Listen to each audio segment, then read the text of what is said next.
قدوری امہات المتون میں سے ہی نہیں ہے بلکہ ام المتون ہے، جس کا نام امام قدوری نے المختصر رکھا تھا، اور بعد ازاں فقہا نے، محققین نے، علماء نے اس کو الکتاب کا لقب بھی دیا۔ یہ زمانہ مجتہدین کے بعد پہلا متن ہے جو لکھا گیا بئی طور کہ یہ پوری دنیا میں معروف، مقبول اور متداول ہوا۔ یعنی قدوری کا جو سن تالیف آتا ہے کتب کو کھنگالنے کے بعد، وہ 420 ہجری آتا ہے۔ امام قدوری کو طبقات فقہا میں اصحاب الترجیح میں درج کیا جاتا ہے۔ 1000 سال کی علمی تاریخ جو بعد کی ہے، اس میں جتنی الفقہ الحنفی میں بڑی بڑی کتب لکھی گئیں جو متون کے ساتھ ریلیٹڈ ہیں اور ان کی شروع یا حواشی یا مختصرات ہیں، ان کا من وجہن یا کلیتاً یا غالباً ان کا مدار القدوری کے متن پر ہے، مختصر۔ سارے متون، شاید ہی کوئی استثناء ہو، کم و بیش سارے متون ڈائریکٹلی یا انڈائریکٹلی قدوری پر بیس کرتے ہیں، مختصر القدوری پر۔ تو جتنے متون ہیں وہ سارے کے سارے اپنی حجیت میں اور اپنی صحت کے درجے میں یکساں نہیں ہوں گے۔ مختصر الطحاوی، مختصر الکرخی، مختصر الجساس، مختصر الخصاف، مختصر الحاکم الشہید اور مختصر القدوری۔ تو جو قدوری جس کا آپ مطالعہ کر رہے ہیں اور پڑھ رہے ہیں، تو وہ گویا اس طبقے میں آتی ہے، سب سے اونچے درجے کے متون معتمدہ میں۔ قدوری کے متن اور قدوری کی کتاب کی اہمیت کے پیش نظر چاہا کہ اس پر تعارفی درس میں اپنے بیٹے حماد مصطفیٰ المدنی القادری کو خود دوں۔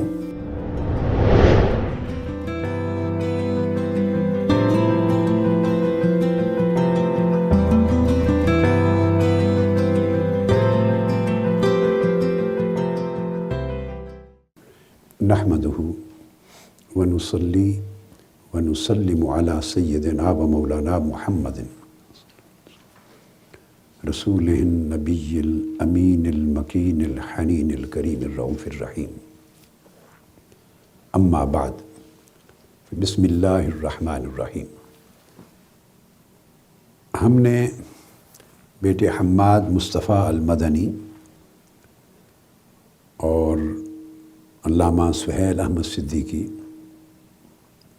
اور دیگر طلباء، طالبات، علماء، اساتذہ، معلمین، مدرسین، مدرسات اور جملہ سامعین اور مستفیدین،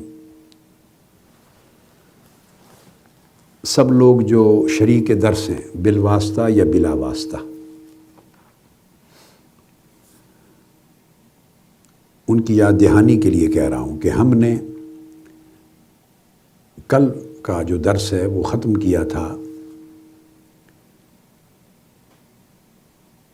ان متون کے ذکر پر، اور شاید آخری متن کنز الدقائق کا، جہاں تک مجھے یاد پڑتا ہے، ہم نے بیان کیا تھا۔ اور اس امر کو وضاحت سے بیان کیا تھا کہ جتنے فقہ حنفی میں متون معتمدہ ہیں، یعنی جن متون پر اعتماد کیا جاتا ہے اور جو سبقاً پڑھے پڑھائے جاتے ہیں اور مدارس میں اور جامعات میں اور پوری دنیا میں علماء اور فقہا کے ہاں متداول اور مقبول ہیں، ان میں کم و بیش سارے متون، شاید ہی کوئی استثناء ہو، کم و بیش سارے متون ڈائریکٹلی یا انڈائریکٹلی قدوری پر بیس کرتے ہیں، مختصر القدوری پر۔ تو ان تمام ضروری متون کا ذکر کرتے ہوئے میں نے وضاحت کی تھی کہ کس طرح یہ سارے متن مختصر القدوری پر قائم ہیں، اور اینڈ کیا تھا غالباً کنز الدقائق کے ذکر پر امام نصفی کی الوافی، پھر ان کی شرح الکافی، پھر اس کا مختصر متن جو کنز کے نام سے بنا۔ اب آگے بیٹے اکثر و بیشتر ان تمام کتب کی شروع ہیں، یعنی الہدایہ بن گیا، یہ شرح القدوری ہو گئی، اور شرح الجامع الصغیر، دو کتابوں کی جامع۔ تو الہدایہ ایک متن بن گیا پھر، جو اٹ سیلف شرح ہے قدوری کی اور الجامع الصغیر کی۔ پھر اس کے بعد ہدایہ پر کام ہوئے۔ تو میں نے چند ایک معروف جو شروع ہیں الہدایہ کی ان کا ذکر کر دیا تھا، جیسے ابن الحمام کی فتح القدیر ہے، علامہ عینی جو شارح بخاری بھی ہیں، صاحب عمدۃ القاری، تو ان کی شرح العینی ہے، علی القیاس، پھر تفصیلات میں نے کئی شروع بیان کی تھی، تو ایک طویل فہرست ہے۔ تو پھر وہ ہدایہ کی شروع، تو ہدایہ کی تمام شروع جو علماء، فقہاء، مفتیان کرام اور طلباء اور محققین کے لیے زیر مطالعہ رہتی ہے، اور مسائل اور احکام کے استنباط میں اور ان کی تفصیلات اور تفریعات کو سمجھنے میں جن شروع کی طرف رجوع کرتے ہیں، وہ ساری شروع الہدایہ دراصل قدوری کے متن پر قائم ہے۔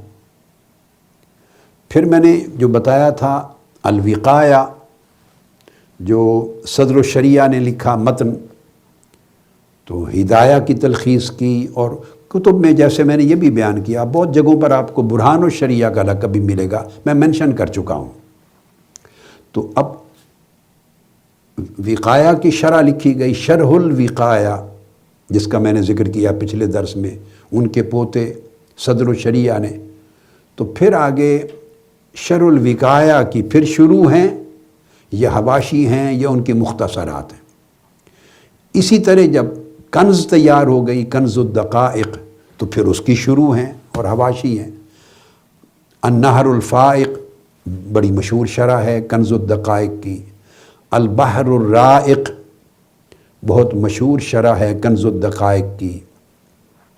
تبیین الحقائق معروف شرح ہے کنز الدقائق کی۔ تو الغرض امام ابن نجیم نے، امام زیلعی نے، اور بہت سارے ائمہ نے، فقہاء نے پھر کنز الدقائق کی شروع لکھی۔ تو یہ مطولات ہو گئیں، اور پھر ان کی مختصرات بھی آگے بنی، پھر ان کے حواشی بھی بنے، اور یہ دور اواخر تک علماء پھر آگے ان پر کام کرتے رہے ہیں مختلف شکلوں اور مختلف صورتوں میں۔ تو بئی طور آپ سمجھ لیں کہ 1000 سال کی علمی تاریخ جو بعد کی ہے، اس میں جتنی الفقہ الحنفی میں بڑی بڑی کتب لکھی گئیں جو متون کے ساتھ ریلیٹڈ ہیں، اور ان کی شروع یا حواشی یا مختصرات ہیں، ان کا من وجہن یا کلیتاً یا غالباً ان کا مدار القدوری کے متن پر ہے، مختصر۔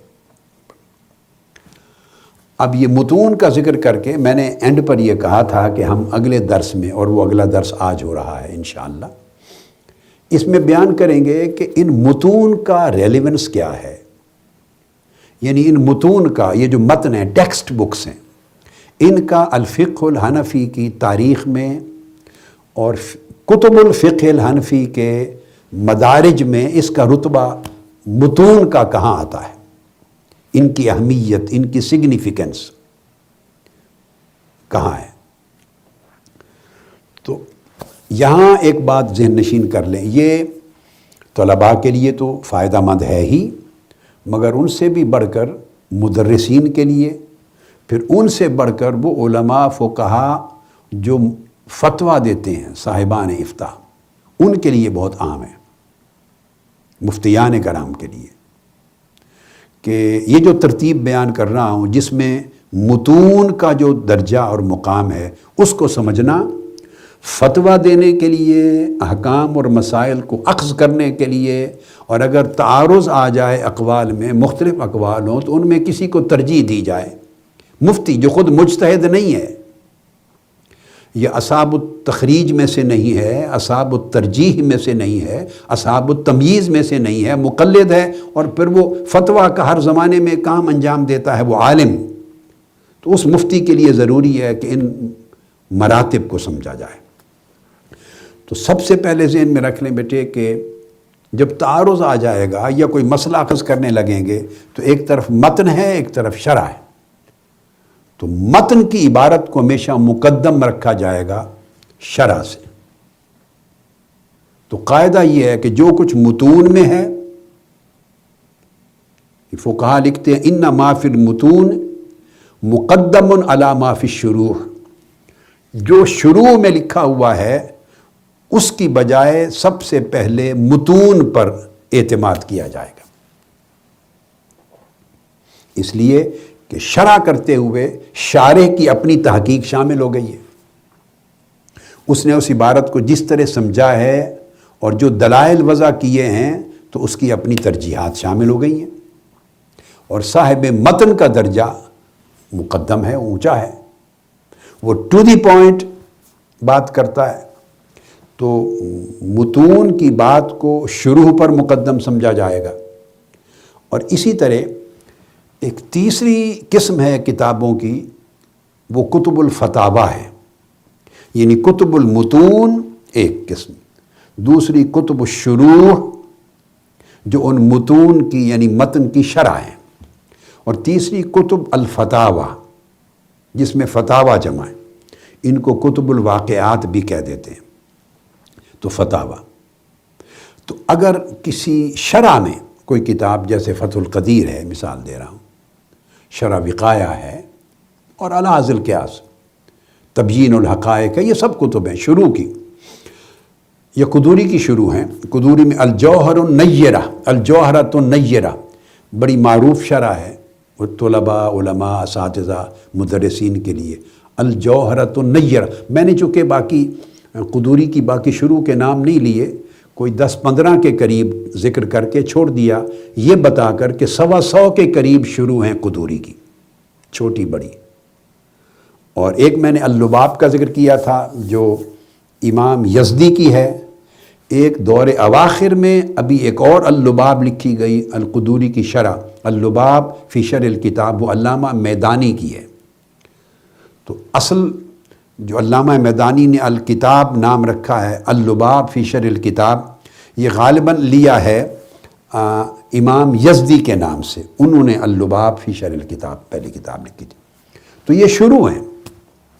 تو جیسے متن کو مقدم کیا جائے گا شرح پر، اس طرح اگر کسی شرح کی کتاب اور فتویٰ کی کتاب میں اگر اختلاف آ جائے کسی مسئلے کے بیان پر، تو پھر شروع کو مقدم کیا جائے گا فتاوی پر. کتب شروع کی عبارت اور قول کو مقدم رکھا جائے گا کتب فتاوی پر. یعنی یہ ایک ترتیب ہے اور ایک بنیادی ضابطہ ہے. اب اس کی وجہ بتا دیتا ہوں. وجہ کیا ہے؟ وجہ یہ ہے کہ جو متون ہیں، متن، وہ وضع کیے جاتے ہیں نقل المذہب کے لیے. جو مؤلف اور مصنف ہے، جو امام ہے متن کا، وہ مذہب کو نقل کر رہا ہے کتب اصول میں سے، اور وہ اس سے باہر عام طور پہ نہیں جاتا. مگر جب شروع میں آپ جاتے ہیں تو بعض اوقات آپ اس کے خلاف بھی پاتے ہیں، کیونکہ اس کی تحقیقات میں اضافہ ہوتا ہے اور وہ بہت سے مصادر اور مآخذ سے لیتا ہے. کئی متون سے بھی لے رہا ہے، مگر شرح بھی کر رہا ہے خود بھی، اور کئی شروع سے بھی لے رہا ہے، اور کئی دیگر کتب فقہ کی جو ہیں ان میں سے مصادر سے لے رہا ہے. تو اسی طرح میں نے عرض کیا کہ جب فتاوی اور شروع میں اختلاف آئے تو فتاوی چونکہ واقعات سے متعلق ہے، جہاں ایک واقعہ پیش آیا، مستفتی نے استفتاء کیا، مفتی نے اس کا جواب دیا، تو وہ متعلق بواقعات ہوتا ہے. فتاوی متعلقہ بواقعات ہوتے ہیں، احوال کے ساتھ متعلق ہوتے ہیں، ظروف کے ساتھ متعلق ہوتے ہیں، خاص سچویشنز کے ساتھ متعلق ہوتے ہیں. تو فتویٰ سمجھے خاص تناظر میں لکھا جاتا ہے، سائل کے سوال کے تناظر میں، اور سائل کا سوال ایک واقعہ کے تناظر میں ہوتا ہے، ایک واقعہ کے پس منظر میں ہوتا ہے. تو اس کا اطلاق بالکل عامت الحالات، جمی حالات پر من کل وجہ نہیں ہوتا۔ اس لیے اگر اختلاف آ جائے کہیں فتاویٰ کی کتاب میں، فتویٰ میں اور شروع میں، تو شروع کو مقدم رکھا جائے گا فتویٰ کی بجائے، کہ شروع قائم ہوئی ہیں متن کے معنی کو بیان کرنے پر، اور فتاویٰ میں دیگر واقعات اور حالات اور سائل کے سوالات اور اس کے ساتھ متعلقات شامل ہیں، ان کی روشنی میں مفتی نے فتویٰ دیا ہے۔ تو یہ ترجیح ہے۔ یہ جو اصول میں نے سارا بیان کیا اب تک، 3 مراتب کتب کے اور ان میں ترجیحات کا اصول، اس کو ابن عابدین الشامی انہوں نے بیان کیا ہے، جو رد المختار علی الدر المختار کے مصنف ہیں، رد المختار کے ابن عابدین۔ ان کا اصل نام ہے بیٹے محمد امین بن عمر بن عبد العزیز الدمشقی الحنفی۔ ابن العابدین ان کا لقب ہے، اس نام سے معروف ہے، معروف فقہا ہے متاخرین میں سے، انہوں نے بیان کیا ہے، اور اسی کو انہوں نے تنقیح الفتاویٰ میں بھی بیان کیا ہے، یعنی اس کے اندر بھی ابن وہبان نے بھی اس اصول کو بیان کیا ہے۔ یہ درر البحار کے شارح ہیں ابن وہبان، اور ان کا اصل نام ہے عبد الوہاب بن احمد بن وہبان الدمشقی الحنفی، یہ بڑے نام پر فقہا میں سے ہیں۔ اسی اصول کو آگے پھر القنیہ میں بھی بیان کیا گیا ہے۔ القنیہ کے جو مصنف ہیں وہ ہیں امام مختار بن محمود الزاہدی الغزمینی الحنفی، نجم الدین ان کا لقب ہے۔ تو یہ القنیہ کے مؤلف ہیں، اور شرح القدوری ہے ایک المجتبہ ان کی ہوئی، اس کے بھی مصنف المجتبہ، شرح القدوری اور القنیہ۔ تو انہوں نے بھی اس اصول کو بیان کیا ہے جو میں نے آپ کو قاعدہ ترتیب کے ساتھ بیان کیا۔ یہ ہو گیا پہلا اصول۔ اب کتب الفقہ الحنفی کے حوالے سے طبقات کتب الفقہ الحنفی، الفقہ الحنفی میں کتب کے جو طبقات اور مدارج ہیں اور اس کی ترجیحات کے حساب سے دوسرا اصول، یہ علماء کے لیے میں پھر دہرا رہا ہوں، فقہاء کے لیے، مدرسین کے لیے تو فائدہ مند ہے، اور طلباء اور متعلمین کے لیے، مگر مفتیان کے لیے بڑا عام ہے، کیونکہ کتب میں تعارض ملتا ہے مسائل پر، اور بعض اوقات الگ الگ فتویٰ ملتے ہیں جس کی وجہ سے علماء کے مابین اختلاف پایا جاتا ہے۔ لیکن مفتی کے لیے اور مسئلہ کی تہ تک پہنچنے اور صحیح مسئلہ اور حکم تک پہنچنے کے لیے ضروری ہے کہ وہ ساری کتابیں اٹھا کے یہ نہ کہے دیکھو اس میں یہ لکھا ہے، اس میں یہ لکھا ہے، اس میں یہ لکھا ہے، نہیں بھئی، ہر بے شمار کتابوں میں بہت کچھ لکھا ہوا ہوگا، جہاں تو مطابقت آئے، موافقت میں چل رہی ہیں کتابیں، ٹھیک ہے، جہاں اختلاف آ جائے، تعارض آ جائے، تناقض آ جائے، فتوے مختلف آ جائیں، وہاں اس صاحب علم مفتی کی ذمہ داری عائد ہوتی ہے کہ اب وہ کس کو ترجیح دے اور کس کو چھوڑے۔ تو اس ترجیح دینے کے کچھ اصول ہونے چاہیے۔ تو پہلے اصول تو میں کتب کے مدارج کے حوالے سے بیان کر رہا ہوں۔ تو چونکہ قدوری سے بات چلی اور قدوری ایک متن ہے، لہٰذا اس لیے بیان کیا کہ سب سے پہلا درجہ متون کا ہے، پھر اس کے بعد کتب شروع کا، پھر کتب فتاویٰ کا، اور اس کے اسباب بیان کر دی۔ اب جب ہم نے یہ بات کر دی تو دوسرا اصول یہ ذہن میں رہنا چاہیے کہ متن بہت ہیں، یعنی کوئی کم و بیش اوپر کے 4 متن امام قدوری سے بھی پہلے اور 10 متن اس کے پیچھے، تو میں نے کوئی 10-11 مجموعی طور پہ 14 سے 15 متون کا تعارف کروایا ہے۔ لیکن قدوری سے لے کے آنورڈ پچھلے متون کا اگر ہم ذکر کر لیں تو وہ بھی 10 بنتے، 10-12 بن جاتے ہیں متن۔ تو جب یہ بات کی جاتی ہے کہ متون کا قول مقدم ہوگا شروع پر بھی اور کتب فتاویٰ پر، تو یہ بات سمجھ لیں اس سے مراد جمیع متون نہیں ہوں گے، یہ اگلی بات۔ اب دوسرا اصول سمجھا رہا ہوں۔ متون بہت سے ہیں، مگر یہ جو اصول اور کلیہ ہے اس کا اطلاق ہر متن پر نہیں ہوگا۔ ایسا نہیں کہ یہ اصول اٹھا کے تمام متون پہ یکساں قائم کر دے، یعنی متن قدوری کا بھی وہی درجہ ہو جو بعد ازاں کسی اور متن کا ہے کسی اور دور میں۔ اگر کنز الدقائق کو لے لیں تو قدوری اور کنز الدقائق ایک مرتبے میں نہیں ہوں گے، قدوری کا درجہ بلند ہوگا، بدایت المبتدی ہے، بڑا اونچا درجہ ہوگا. الجامع صغیر جیسے ہے جس کو لیا، اونچا درجہ ہے. مگر پھر اس کے بعد آگے شرح الوقایہ ہے، الوقایہ ہے، اس کا درجہ ہوگا. پھر بعد میں متون آئے ہیں، پھر میں نے مجمع کا ذکر کیا، تحفہ کا ذکر کیا، بہت سارے متون. تو جتنے متون ہیں وہ سارے کے سارے اپنی حجیت میں اور اپنی صحت کے درجے میں یکساں نہیں ہوں گے. درجہ صحت میں اور درجہ قبولیت میں یکساں نہیں ہوں گے. تو جمی متون مراد نہیں ہے، بلکہ اس سے مراد متون اور بھی ہیں. ان سے یہ تو 10-12 تو مختصرات ہیں نا، اس سے زائد متون بھی ہیں جو بطور متن کوئی مصنف لکھتا ہے اور آج کے دور تک لکھے جاتے ہیں.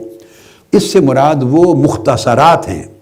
جب ہم یہ قاعدہ بیان کرتے ہیں کہ متون ہمیشہ مقدم ہوں گے شروع پر اور فتاویٰ پر، تو ان متون سے مراد وہ مختصرات ہیں جنہیں حذاق الائمہ نے تعریف کیا ہے. حذاق نے، ماہرین نے، متخصصین نے، جو اتھارٹی ہیں، اپنے فن میں اتھارٹی ہیں، اور وہ کبار ہیں فقہا میں سے، فقہا کے ائمہ ہیں، اور وہ کبار ہیں علم میں، فقہ میں، زہد میں اور ثقافت میں اور روایت میں. ثقافت روایت میں، یعنی علم میں، فقہ میں، زہد میں اور روایت حدیث میں، ثقافت میں، ان میں ان کا درجہ بڑا بلند ہے. یہ 4 شرائط ہیں. جو ان 4 شرائط میں بتمام و کمال بڑے اونچے درجے اور اعلیٰ مرتبے پر فائز ہوں، ان ائمہ کی مختصرات وہ ان سے مراد ہیں صرف وہ متون، نہ کہ جمیع متون. تو متون کے اندر بھی ان کے مراتب اور مدارج مختلف ہیں. تو اس لیے یہ قاعدہ اور کلیہ جب بیان کیا کہ جب اختلاف اور تعارض اقوال میں یا مسائل میں آ جائے تو متون کا درجہ مقدم ہوگا شروع کا اس کے بعد، اور اگر شروع اور کتب فتاویٰ میں کسی مسئلے پر اختلاف پایا جائے تو شروع کا قول مقدم ہوگا، فتاویٰ کا مؤخر. یہ ترتیب ہے.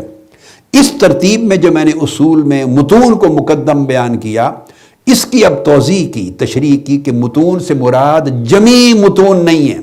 متون بہت سارے ہیں، مگر متون صرف وہ ہیں جو میں نے کہا اکابر ائمہ فقہ کے متون ہیں، جو علم میں، زہد میں، فقہ میں اور حدیث و روایت کی ثقافت میں سب سے اونچے مرتبے کے ہیں. ان کی مختصرات.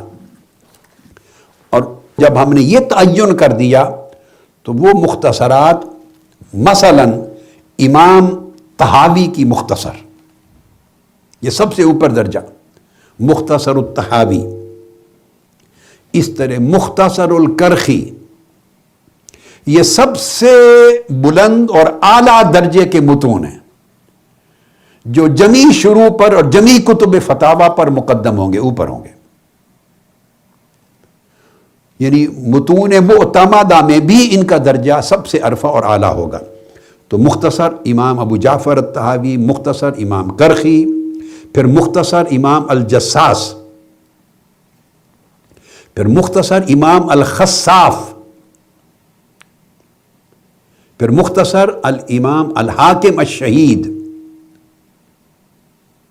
اور چھٹا مختصر القدوری. ان کو سمجھے ایک درجے میں لیا جاتا ہے. تو یہ میں نے آپ کو 6 کا ذکر کیا. یہ 6 متون معتمدہ میں سب سے ٹاپ پر تصور کیے جائیں گے. دوہرا رہا ہوں میں: مختصر الطحاوی، مختصر الکرخی، مختصر الجساس، مختصر الخصاف، مختصر الحاکم الشہید اور مختصر القدوری. تو جو قدوری جس کا آپ مطالعہ کر رہے ہیں اور پڑھ رہے ہیں تو وہ گویا اس طبقے میں آتی ہے، سب سے اونچے درجے کے متون معتمدہ میں. پھر اس کے بعد اب اصول نمبر 3 بیان کر رہا ہوں. یعنی ان قواعد میں اب قاعدہ ثالثہ، القاعدہ اولا بیان کر دیا میں نے کہ وجہ ترتیب کیا ہے ترجیح میں، کہ متون مقدم، اس کے بعد کتب شروع، اس کے بعد کتب فتاوی. اور قاعدہ ثانیہ یہ ہے کہ متون سے مراد تمام متون نہیں ہیں بلکہ اس درجے کے متون، جو میں نے یہ 6 متون مثلا ذکر کر دیے، اس درجے کے. اب قاعدہ ثالثہ، اس طبقے کے بعد پھر آگے طبقات آتے ہیں فقہا کے، اہل متون کے، ابھی ہم ذکر کر رہے ہیں متون کے. پھر ان کے اوپر متاخرین نے اعتماد کیا ہے، جو ان کے بعد متن لکھے گئے ہیں. ایک بات پہلے واضح کر چکے ہیں کہ ان کے بعد لکھے گئے کم و بیش سارے کے سارے متن قدوری پر بیس کرتے ہیں، یا قدوری کے ساتھ ان متون میں سے دیگر کتب میں کی عبارات پہ یا متون پر بیس کرتے ہیں. زیادہ تر انحصار اعتماد قدوری پر ہے، اور قدوری کے ساتھ پھر اس در طبقے کے باقی متون پر. تو متاخرین القدوری اور اس طبقے کے بعد جن متون پر اعتماد کرتے ہیں کثرت سے، وہ الوقایہ ہے. الوقایہ کا تعارف میں کروا چکا ہوں پچھلے درس میں، اور اب میں نے اختصار سے دوہرا بھی دیا. مختصر الہدایہ ہے یہ، یا کتب میں محققین نے ان کا ٹائٹل، جیسا کہ میں نے کہا، برہان الشریعہ کا بھی نام لے دیتے. یہ آگے پھر تحقیق میں ہے کہ یہ 2 بھائی تھے، ان کا ایک ٹائٹل ہے، ان کا ایک. بہرحال الوقایہ تو یہ متن ہے. تو اس متن میں دراصل پھر ہدایہ کا اختصار آ گیا ہے. پھر دوسرا متن جس پر اعتماد کیا جاتا ہے، متاخرین کرتے ہیں، وہ کنز الدقائق، جس کی شروع کا میں نے آج ابھی ذکر کر دیا پہلے کہ کون کون سی شروع اس کی بہت زیادہ معروف ہیں. ابو البرکات حافظ الدین عبداللہ بن احمد النصفی، 710 ہجری میں ان کی وفات ہوئی تھی. تو یہ کنز الدقائق. اور تیسرا المختار، یہ وہ جس کا ذکر ہم پچھلے درس میں کر چکے ہیں. اب تو میں اگلے قواعد کے تحت بیان کر رہا ہوں کہ قدوری اور اس طبقے کے متون کے بعد ان متون کا درجہ آتا ہے. المختار ابو الفضل مجد الدین عبداللہ بن محمود الموصلی.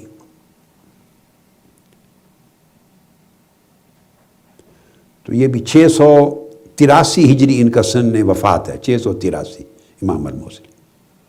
اسی طرح پھر اگلا چوتھا متن ہے مجمع البحرین، اس طبقے میں امام مظفر الدین احمد بن علی البغدادی، 694 ہجری ان کا سن وفات ہے، 694.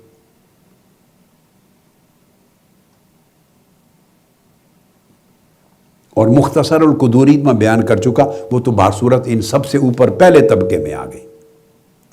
تو متاخرین نے القدوری کو پھر ملا کر سب سے اوپر کر کے تو ان 5 یعنی متون کے اوپر زیادہ اعتماد کیا ہے متاخرین نے. اور پھر ان 5 متون میں یعنی یہ متون خمسہ کہلاتے ہیں، یعنی القدوری، الوقایہ، الکنز، المختار اور مجمع البحرین المجمع. یہ متون خمسہ، جب کہیں آپ لفظ متون خمسہ پڑھیں متاخرین میں، فقہا میں، تو اس لفظ سے سمجھ جائیں گے یہ 5 کتابیں مراد ہیں. پھر آگے چلتے ہیں. پھر آگے ان 5 میں اگلے فقہا نے مزید اختصار کیا ہے، اور ان میں پھر بہت زیادہ مشہور اور اقوی اور بہت معتمد جو متون ہیں وہ 4 متون کو لیا ہے. یعنی پہلے میں نے 6 بیان اوپر کے کر دیے تھے، اب اس کے بعد پھر 5 متون ہو گئے، پھر قدوری کو شامل کر کے تو 4 اور 5 متون بنے. اب اس کو اور کم کر کے تو زیادہ 4 متون پر اعتماد کرتے ہیں، یعنی لسٹ کو شارٹ ڈاؤن کرتے چلے جاتے ہیں، اور بہت ہی جو اہم ہیں ان کو لینے کے لیے شارٹ کرتے ہیں. تو وہ متون اربع جب لیتے ہیں تو اس میں پھر القدوری تو خیر کبھی نظر انداز نہیں ہو سکتی چونکہ سارے متون اس پر قائم ہیں، اور دوسری الوقایہ، تیسرا الکنز، اور چوتھا المختار.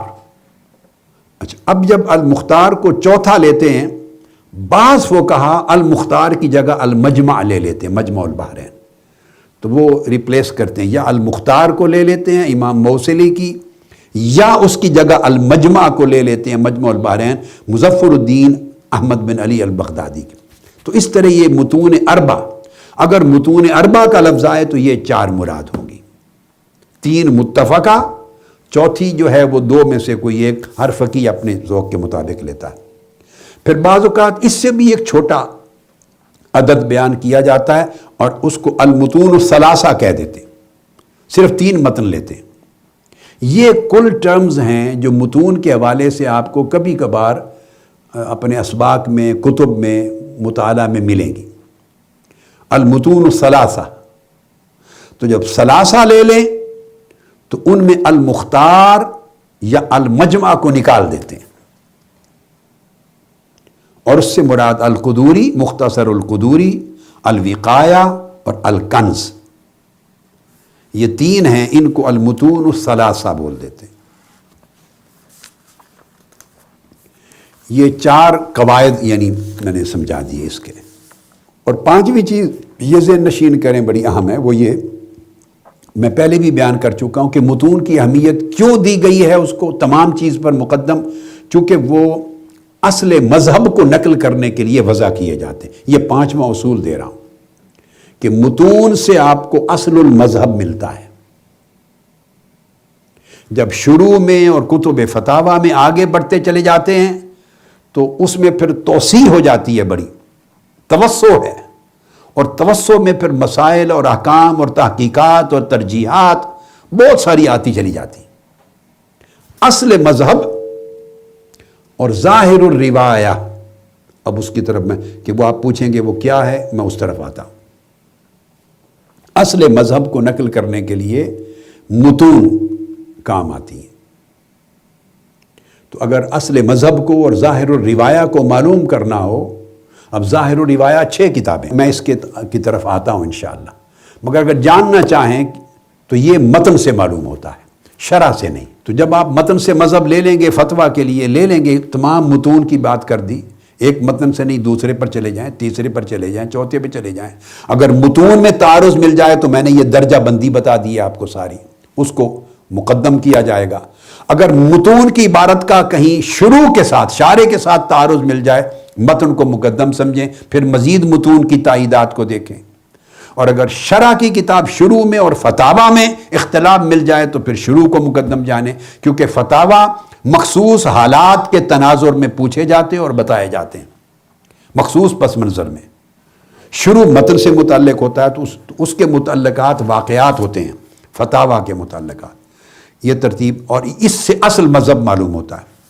اب جب ہم آتے ہیں اصل مذہب اور کتب ظاہر روایہ، تو یہاں بتا دی کتب کے بیان میں کہ کون کون سی کتب، متون کی بات ہو گئی، اب کون کون سی کتب جن سے مذہب معلوم ہونا ہے، تو ان کے بھی طبقات ہیں بیٹے، ان کے 3 طبقات ہیں متون کے موضوع سے ہٹ کر۔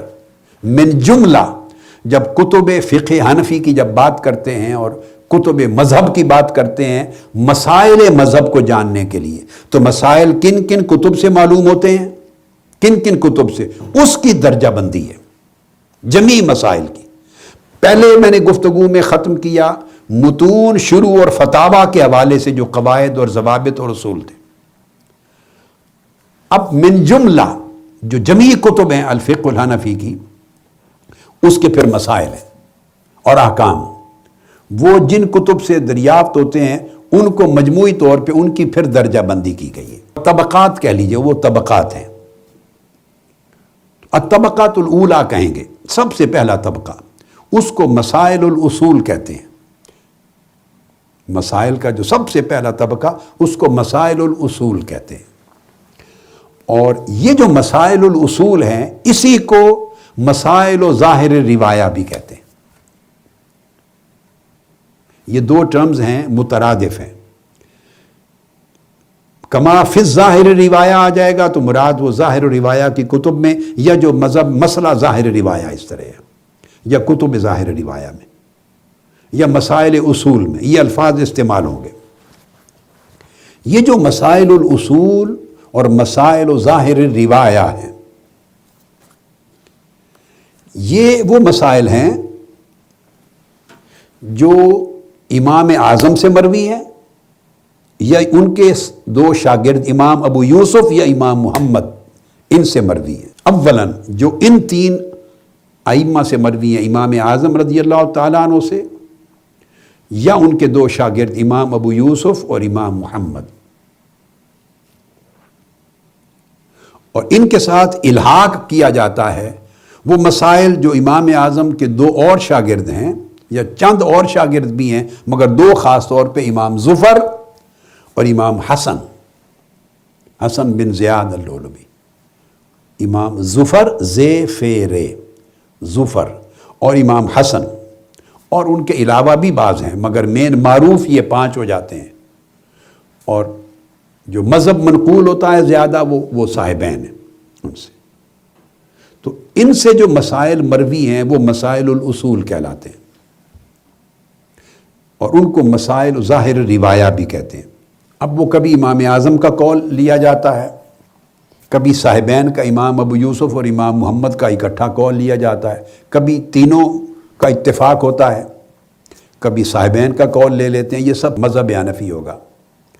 کبھی امام یوسف امام اعظم کے قول کے ساتھ متفق ہوتے ہیں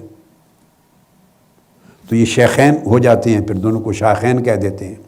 امام ابو یوسف اور امام محمد اکٹھے ہوں تو ان کے قول کو صاحبین کہہ دیتے ہیں۔ کبھی امام اعظم اور امام محمد یہ چھوٹے ہیں، ان کا قول ایک ہو جائے تو ان کو طرفین کہہ دیتے ہیں، دو طرف۔ تو ان کے اقوال اور ان کے باقی جو تلامذہ کا ذکر کر دیا، یہ مسائل الاصول جو زیادہ تر مروی ہیں میں نے آپ کو بتایا، اور ان کو مرتب کرنے والے امام محمد بن حسن شیبانی، یعنی مرتب ان مسائل الاصول کے اور مسائل ظاہر روایہ کے امام اعظم سے بیان کیے گئے مسائل، ان کے مرتب امام محمد بن حسن الشیبانی، اور انہوں نے ان کو جمع کیا ہے کتاب المبسوط میں، اور یہ جو ظاہر الروایہ ہیں یہ مبسوط سمیت کل 6 کتابیں ہیں۔ پہلی کتاب ہے المبسوط، باقی 5 کا ذکر کرتا ہوں۔ المبسوط امام محمد بن حسن کی کتاب ہے، اور اس کے کئی نسخے ہیں۔ جو نسخہ معروف ہے اور مشہور ہے اور متداول ہے، المبسوط کا جو نسخہ معروف اور متداول ہے وہ نسخہ امام ابو سلیمان الجوزجانی کا ہے۔ امام ابو سلیمان الجوزجانی، ان کا پورا نام ہے ابو سلیمان موسیٰ بن سلیمان الجوزجانی۔ یہ براہ راست شاگرد ہیں امام محمد بن حسن شیبانی کے، امام اعظم کے پوتے شاگرد ہیں۔ یہ امام اعظم کے شاگرد امام محمد بن حسن کے شاگرد ہیں ڈائریکٹ۔ تو ان کا جو نسخہ ہے کتاب المبسوط کا، یہ بہت معروف اور مشہور ہے، اور اس نسخے کو کتاب الاصل بھی کہتے ہیں۔ بعض لوگوں کو مغالطہ لگ جاتا ہے، بعض اساتذہ کو، بعض طلباء کو، بعض علماء کو، وہ سمجھتے ہیں شاید کتاب الاصل اور کتاب ہے اور کتاب المبسوط اور کتاب ہے۔ نہیں، ایک ہی کتاب ہے المبسوط، اور اس کے کئی نسخے ہیں۔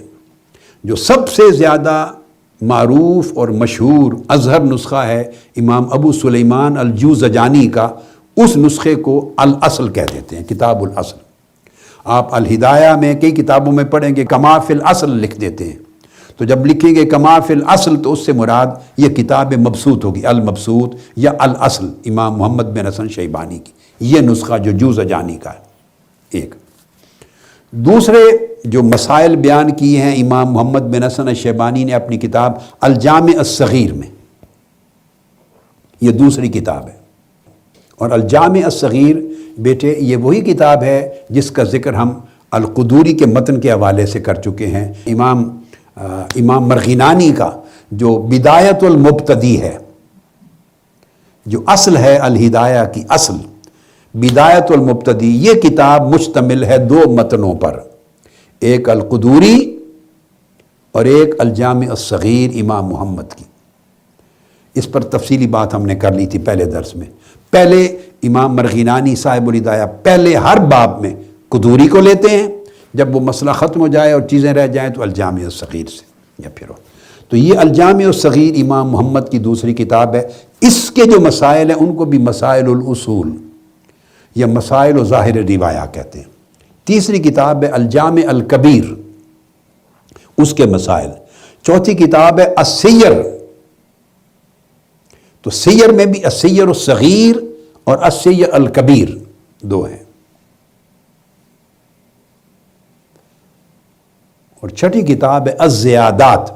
تو یہ کتاب المبسوط یعنی الاصل، اور الجامع الصغیر، تیسری الجامع الکبیر، چوتھی السیر الصغیر، پانچویں السیر الکبیر اور چھٹی الزیادات. یہ 6 کتابیں مل کر ان کو بیٹے کہتے ہیں کتب ظاہر الروایہ، اور ان کے مسائل مسائل الاصول کہلاتے ہیں فی الفقہ الحنفی. اور سب سے جو مبسوط کتاب میں نے بتا دی وہ المبسوط تھی امام محمد کی کتاب الاصل. اب اس کے کئی نسخے ہیں بیٹے، اور ان میں پہلا معروف نسخہ میں نے بیان کر دی ابو سلیمان الجوزجانی کا. اس کا ایک اور نسخہ بھی ہے شیخ الاسلام ابو بکر خواہر زادہ، ان کا بھی نسخہ ہے. نسخہ خواہر زادہ یا مبسوط شیخ الاسلام کے نام سے معروف ہے. وہ اس کو عام مبسوط شیخ الاسلام. مبسوط شیخ الاسلام کا مطلب یہ ہے کہ یہ امام محمد بن حسن کا جو کتاب المبسوط کا نسخہ ہے بروایت امام خواہر زادہ، اس کو مبسوط الکبریٰ بھی کہتے ہیں. اس لیے میں نسخے بتا رہا ہوں کہ امام محمد سے یہ جو مروی ہے کتاب الاصل یا کتاب المبسوط، یہ متعدد نسخے ہیں، مختلف طرق سے مروی ہے. تو جنہوں نے روایت کی ہے تو ان کے نام سے وہ نسخے ہیں. موطا امام مالک کی بھی اس طرح بعض نسخے زائد ہیں ہم سے جو مروی، مدونہ کے بھی. تو اس طرح جن ائمہ نے جو روایت کی ہیں تو وہ پھر ان کے نام سے معروف ہوتے ہیں. ایک اور نسخہ اسی میں سے جو کتاب المبسوط کا وہ شمس الائمہ سرخسی کا بھی ہے. ایک اور نسخہ شمس الائمہ الحلوانی کا بھی ہے، انہی کا ایک نسخہ ہے. اب شمس الائمہ الحلوانی میں پچھلے درس میں بیان کر چکا ہوں، یہ شمس الائمہ السرخسی کے استاذ ہیں. اچھا، یہاں تک بات ہو گئی یہ کتب ظاہر روایہ 6 کتابوں کی. اب اس سے آگے ایک اور کتاب لیتے ہیں ان نسخوں کے بعد. وہ مسائل و ظاہر روایہ کے جاننے کے لیے ایک اور مختصر اور جامع منتقا بھی ہے. یعنی اب یہ جو مسائل امام محمد بن حسن نے بیان کیے المبسوط میں تفصیلاً آ گئے. جب الجامع الصغیر لکھی، المبسوط امام محمد نے پہلے لکھی تھی. اور میں نے پچھلے درس میں غالباً یا اس سے پہلے درس میں بیان کر دیا تھا کہ الجامع الصغیر معروف ہے عند الفقہاء، کتب میں درج ہے کہ یہ امام ابو یوسف کی قول پر، ان کی خواہش پر، ان کے امر پہ مرتب کی. تو الجامع الصغیر کی خوبی یہ ہے کہ اس میں ساری روایات وہ ہیں جو مرویات ابی یوسف ہیں ان سیدنا الامام ابی حنیفہ. امام ابو یوسف کی مرویات ہیں امام اعظم سے، ان کو جمع کیا ہے الجامع الصغیر میں. اور ایک دلچسپ چیز ہے، وہ شاید اس دن میں بیان نہیں کی، آج میں ضمن ذکر کر دوں. ایک نقطہ ادب ہے، اس ساری کتاب کو پڑھیں. الجامع الصغیر یہ میرے سامنے ہے، اس کو جہاں بھی آپ دیکھیں ساری کتاب کو، میں نے آپ کو بتا دیا تھا، یہ بات بتا دی تھی، ہر جگہ یوں بیان ہوتی محمد ان یعقوب ان ابی حنیفہ. ہر روایت اسی طرح اینڈ تک چلتی ہے، اینڈ تک محمد ان یعقوب ان ابی حنیفہ فی مستحاضہ. یعنی جہاں بھی آپ دیکھیں محمد ان یعقوب ان ابی حنیفہ، یعنی آگے تک چلتی چلی جاتی ہے. جس باب کو بھی لیں طریقہ یہ ہے. اب اس کے اندر جو نقطہ بیان کرنا چاہتا ہوں وہ یہ کہ بعض فقہا کے ہاں یہ چیز آیا ہے کہ آپ دیکھیے یعقوب یہ نام عام معروف نہیں ہے. امام یعقوب جو ہیں وہ امام ابو یوسف کے نام سے مشہور ہیں. تو ایک کامن آدمی کو یعقوب سے پتہ نہیں چلتا سوائے استاذ کے یا محقق کے اور عالم کے. اس کے سوا عام آدمی کو پتہ نہیں چلتا ایک متعلم کو کہ یعقوب کون ہے. کیونکہ جب کنیت سے معروف ہو جاتا ہے نام تو پھر نام اصل بھول جاتا ہے لوگوں کو. تو یہ امام یعقوب بن ابراہیم ہیں، تو معروف ہیں ابو یوسف سے. تو جب کنیت معروف ہو تو طریقہ یہ ہے کہ عام طور پہ ہمیشہ کنیت کا ذکر کرتے ہیں.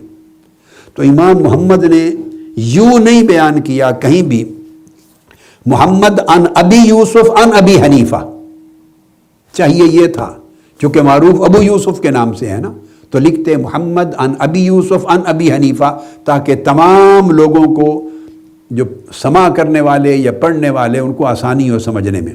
یعقوب کا نام سن کے تلاش کریں گے کون، مگر ان کے لیے لکھا یعقوب اور آگے ابو حنیفہ. کیوں؟ اس لیے کہ ابو یوسف ان کی کنیت ہے، ابو حنیفہ امام اعظم کی کنیت ہے، نعمان بن ثابت ان کی کنیت ہے، تو یہ شاگرد ہیں امام اعظم کے. تو ان کو ابو یوسف نے لکھا کہ کنیت میں بھی تساوی نہ ہو جائے، ادب کے خلاف جانا، کہ ان کو بھی میں ان ابی یوسف لکھوں اور پھر آگے ان ابی حنیفہ لکھوں. شاید امام ابو یوسف نے ان کو یہ تلقین کی کہ میرا نام لکھنا، کیونکہ آگے میرے شیخ کا نام آ رہا ہے ابو حنیفہ، تو اگر مجھے بھی ان ابی یوسف ان ابی حنیفہ لکھو گے تو ابو یوسف اور ابو حنیفہ میں کنیت کی تساوی ہو جائے گا، یہ تھوڑا سا سوء ادب ہوگا. اس لیے میرا مجرد نام لکھ دینا ان یعقوب ان ابی حنیفہ اور میرے شیخ کی کنیت لکھنا، تاکہ نام لینے کے انداز میں بھی ایک جیسا برابری نظر نہ آئے. اتنا ادب کا خیال کرتے تھے. اب یہ چیزیں زبان سے لکھتے تو نہیں مگر اتنے ادب کو ملحوظ رکھتے تھے. تو یہ اب یہ جو 6 کتابیں آ گئیں ظاہر الروایہ کی، ان کے مسائل اصول کہلائے یا مسائل و ظاہر روایہ کہلائے. اب بعد میں ایک امام ہوئے ہیں الحاکم الشہید. الحاکم الشہید جو ہیں، ان کا جو اصل پورا نام ہے وہ ہے محمد بن احمد المروزی السلمی البلخی. ان کی وفات 334 ہجری میں ہوئی، 334. معروف ہیں الحاکم الشہید کے نام سے. انہوں نے ایک کتاب تیار کی المنتقی، اس میں مسائل ظاہر الروایہ اور مسائل اصول سارے جمع کیے، سارے مسائل کو جمع کر دیے. لیکن وہ المنتقی کتاب بعد میں اب وہ مفقود ہو گئی. اس کا ذکر کتب میں آتا ہے مگر مفقود ہو گئی. انہوں نے ایک اور کتاب مرتب کی تھی پھر الحاکم الشہید نے، اس کا نام ہے الکافی، وہ موجود ہے، وہ محفوظ رہی اور موجود ہے الکافی. اب الکافی کیا ہے؟ کتب ظاہر روایہ کی تمام روایات حذف تکرار کے ساتھ اس میں جمع کر دی. اب میں یہ بات شروع کی تھی، میں نے پہلے بتانا چاہ رہا، المبسوط سب سے بڑی کتاب ہے، مسائل اس میں آ گئے. پھر امام محمد نے الجامع صغیر لکھی، لا محالہ سارے ابواب قائم ہوئے، تو ابواب میں پھر وہ مسائل تکرار ہو جاتا ہے جو المبسوط میں آ چکے تھے. الغرض اس طرح تمام کتب میں کئی جگہ پہ مسائل حسب ضرورت تکرار ہو جاتا تھا. تو الحاکم الشہید نے انہوں نے کیا کیا کہ 6 کی 6 کتابوں سے تکرار حذف کر دیے، ہر مسئلے کو مفرداً ایک بار لے لیا، واحداً ایک بار لے لیا، تکرار حذف کر کے. جب بدون تکرار 6 کی 6 کتب و ظاہر روایہ کو جمع کر دیا، ایک متن کی شکل دے دی، اس کا نام الکافی بن گیا.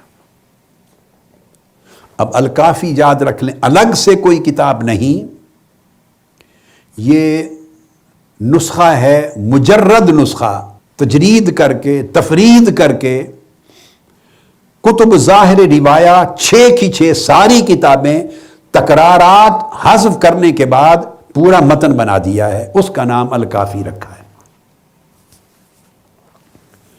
یہ الکافی ہے الحاکم الشہید کی. جب یہ کافی ایک متن بن گیا تو جب آپ نے الکافی پڑھ لی تو اس کا مطلب ہے آپ نے تمام کتب ظاہر روایہ 6 کی 6 کتابیں پڑھ لی، کچھ بھی نہیں باقی بچا. امام محمد بن حسن الشیبانی کی ساری 6 کتب ظاہر روایہ پڑھ لی، یا یوں کہیے امام اعظم ابو حنیفہ کے جو مرویات ہیں ظاہر الروایہ میں مسائل الاصول ان 6 کتابوں میں وہ سارے پڑھ لیے آپ نے، الکافی ان کی جامع ہو گئی۔ اس کے بعد شمس الائمہ سرخسی نے اسی الکافی پر شرح لکھی اور اس کا نام بھی المبسوط ہے۔ اس کے مختلف نسخے ہیں، مختلف طباعتیں ہیں، 30-32 جلدوں تک کی ہے المبسوط، کم جلدوں میں بھی ہے، زیادہ جلدوں میں بھی ہے۔ تو المبسوط للسرخسی یاد رکھ لیں، وہ شرح ہے اس الکافی کی، جو الحاکم الشہید کی الکافی یہ اس کا متن ہے، متن، اور اس کی شرح المبسوط للسرخسی ہے۔ اسی طرح اس کی ایک اور شرح بھی ہے الکافی پر، وہ ہے شیخ الاسلام علی القادی الاسبیجابی۔ المبسوط امام سرخسی کی طرح انہوں نے امام اسبیجابی نے بھی اس کی شرح لکھی ہے، شرح شیخ الاسلام الاسبیجابی۔ اور یہ جو امام ہیں ان کا پورا نام ہے محمد بن احمد بن یوسف ابو المحامد بہاء الدین الاسبیجابی۔ یہ امام جمال الدین عبداللہ البخاری المحبوبی کے استاذ ہیں، تو انہوں نے بھی شرح الکافی کی لکھی۔ یہاں تک ہو گیا بیٹے پہلا طبقہ مسائل الاصول کا، کتب ظاہر روایہ اور ان کے متن اور ان کی شروع۔ اس کے بعد طبقہ ثانیہ آتا ہے، اس کے بعد اس سے نیچے الفقہ الحنفی میں اس سے نیچے درجے کی کتابیں، وہ طبقہ ثانیہ کی کتابیں ہیں، اور وہ مسائل مذہب ہیں۔ فقہ حنفی کے وہ بھی مسائل مذہب ہیں، مگر ان کو کہتے ہیں مسائل غیر ظاہر الروایہ، مسائل غیر ظاہر الروایہ۔ اب یہاں سے فرق سمجھ لیں، اگر مسئلہ کوئی ظاہر الروایہ میں ہے اور اس کے اختلاف کے ساتھ مسئلہ غیر و ظاہر الروایہ میں ہے تو کس کو ترجیح دی جائے گی؟ ظاہر الروایہ کو۔ سادہ اس میں بھی ترجیح کا قاعدہ اور اصول مقرر ہو گیا۔ اور یہ وہ مسائل ہیں جو مذکور ہیں ائمہ فقہ سے، مگر ان کتب ظاہر روایہ 6 کتابوں یا ان کے متن میں نہیں، ان کے علاوہ دیگر کتب میں منقول ہیں۔ وہ کتب ظاہر روایہ کے علاوہ جو مسائل بیان کیے گئے ہیں ان کو مسائل غیر ظاہر روایہ کہتے ہیں، اور غیر ظاہر روایہ اس لیے کہتے ہیں کہ انہیں شہرت حاصل نہیں ہوئی امام محمد بن حسن الشیبانی کی روایت کے طور پہ، حد شہرت کو نہیں پہنچے، یا کثیر طرق سے مروی نہیں ہوئے، جیسے کہ کتب جو پہلے طبقہ اولا کی ظاہر الروایہ کی کتب ہیں، جیسے کثرت طرق کے ساتھ وہ روایت ہوئی ہیں اور حد شہرت کو پہنچی ہیں۔ یہ وہ مسائل ہیں جن کی روایت ان کتب میں نہیں ہوئی یا ان کثیر طرق کے ساتھ نہیں ہوئی، جس طرح ان کثیر طرق کے ساتھ ان کی روایت ہوئی۔ اس وجہ سے عدم الاشتہار، عدم الشہرہ کی وجہ سے ان کو مسائل یا کتب غیر ظاہر روایہ کہتے ہیں۔ یہ بیٹے طبقہ ثانیہ ہو گیا۔ اب طبقہ ثانیہ میں جو مسائل آتے ہیں وہ بھی مسائل المذہب ہیں فقہ الحنفی کے، اور ان میں دوسری کتب ہیں اور وہ بھی امام محمد ہی کی کتابیں اور دیگر ائمہ کی۔ امام محمد بن حسن شیبانی کی کتابیں ہیں، ایک قسم ہے اس کو الکیسانیات کہتے ہیں۔ الکیسانیات، کیسان ایک شہر تھا، کیسان، امام محمد وہاں تھے۔ جو مسائل کیسان کے مقام پر جب آپ رہائش پذیر تھے وہاں جمع کیے آپ نے، ان کو الکیسانیات کہتے ہیں، یعنی اس قریہ یا اس گاؤں کی نسبت کے ساتھ۔ اس کو الکیانیات بھی کہتے ہیں۔ یہ کتب میں 2 طرح سے لکھا جاتا ہے۔ الکیانیات یہ ایک شخص تھا کیان، تو بعض کتب میں علماء نے لکھا ہے کہ اس کے لیے، اس کے استفسار پر آپ نے مسائل لکھے، جواب اس کے لیے جمع کیے، تو یہ نام اس کے لیے، لیکن زیادہ معروف الکیسانیات۔ دوسری کتابیں الرقیات، امام محمد بن حسن رقہ میں، عراق کا ایک علاقہ ہے رقہ، وہاں آپ جج رہے، تو قاضی اور جج ہونے کے دوران جو مسائل درپیش آئے اور آپ نے جو مسائل اور ان کے جوابات وہاں مرتب کیے، جمع کیے، تو اس شہر کی وجہ سے الرقیات۔ یہ دوسری قسم ہے کتابوں کی یا رسائل کی۔ تیسری الجرجانیات، یہ وہ مسائل ہیں امام محمد بن حسن شیبانی نے جرجان کے قیام کے دوران جرجان میں جمع کیے، تو اس جرجان کی وجہ سے الجرجانیات اس کا نام پڑ گیا۔ چوتھی قسم ہے کتب کی الہارونیات، ایک شخص کا نام ہے ہارون آپ کے شاگردوں میں سے، تو اس کے لیے جمع کیے تھے۔ طالب علم جیسے سوال کرتے تھے اور ان سوالات کو پھر آپ بیان فرماتے یا تحریراً لکھ کر دیتے تو وہ الہارونیات ہو گئے۔ یہ 4 قسموں کے مسائل ہیں جو امام محمد بن حسن الشیبانی سے مروی ہیں، یہ غیر و ظاہر روایہ میں آتے ہیں۔ پھر اس کے بعد غیر و ظاہر روایہ میں ایک دوسری قسم اور ہے، یہ پہلی قسم بیان کر دی تھی، پھر اسی غیر و ظاہر روایہ کی ایک قسم اور ہے، وہ امام محمد بن حسن الشیبانی کے علاوہ ان کے علاوہ جو دیگر تلامذہ امام اعظم ابو حنیفہ کے ہیں ان کی مرویات ہیں اور ان کے بیان کردہ مسائل۔ امام محمد بن حسن شیبانی کے بیان کردہ کل مسائل و مرویات 2 قسموں میں جمع ہو گئے، ظاہر الروایہ میں، اور دوسری قسم جو میں نے آپ کو بیان کر دی الکیسانیات، الرقیات، الجرجانیات، الہارونیات۔ امام محمد بن حسن الشیبانی کی کتب ختم ہو گئی ان میں۔ اب جو غیر و ظاہر روایہ میں ایک اور کیٹیگری ہے، وہ کتب ہیں جو غیر از امام محمد دیگر امام اعظم کے شاگردوں سے مروی ہیں، وہ جیسے امام حسن بن زیاد، ان کی کتاب المجرد، یہ مذہب فقہ حنفی کی کتاب ہے، مذہب ان تمام مصادر پر اور کتب پر قائم ہے۔ کتاب المجرد امام حسن بن زیاد کی ہے۔ اس طرح کتب العمالی بھی ہیں، کتب العمالی املا کروائی ہیں آپ نے، جیسے استاد بیٹھتا اور طالب علم نوٹس لیتا، آپ نوٹ کر رہے ہیں، املا لے رہے ہیں، یہ املا کا طریقہ عمالی، تو یہ امام حسن بن زیاد کی ہیں۔ اس طرح دیگر آپ کے تلامذہ کی کتب ہیں۔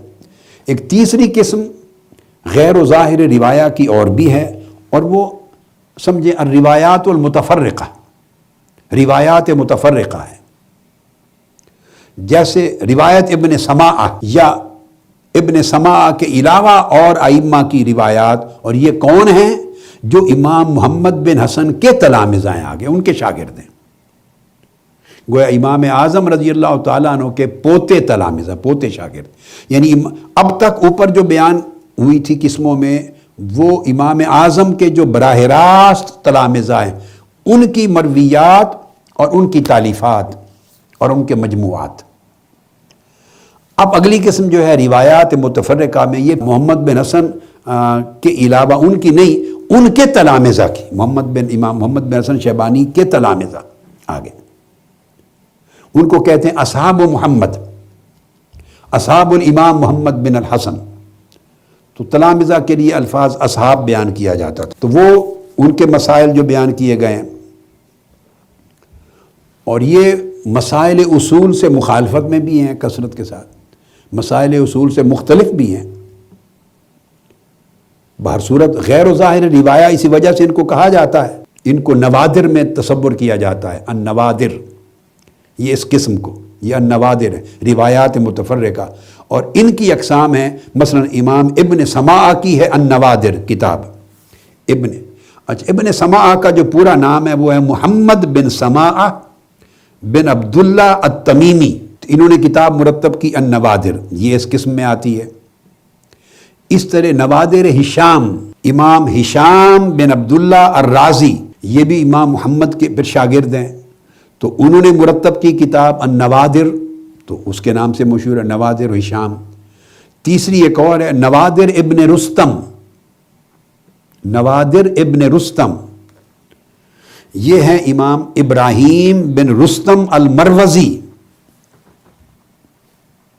یہ بھی امام محمد بن حسن کے شاگرد ہیں الشیبانی کے، تو ان کی بھی کتاب النوادر ہے۔ تو یہ بیٹے دوسری کیٹیگری مکمل ہو گئی کتب المذہب کی، دوسری کیٹیگری کتب ظاہر الروایہ پہلی، مسائل الاصول کی، دوسری قسم غیر و ظاہر روایہ، یہ کمپلیٹ ہو گئی۔ اب پھر تیسری اور اس غیر و ظاہر روایہ میں نے آپ کو ساری بتا دی، اس میں کتب نوادر بھی آ گئیں، متفرقہ میں کتب نوادر بھی آ گئی، امالی بھی آ گئیں، اور اوپر تک ساری اقسام۔ پھر اب تیسرا طبقہ شروع کرتے ہیں، الطبقہ الثالثہ، مسائل کا، کتب کا، ان کو الواقعات کہتے ہیں،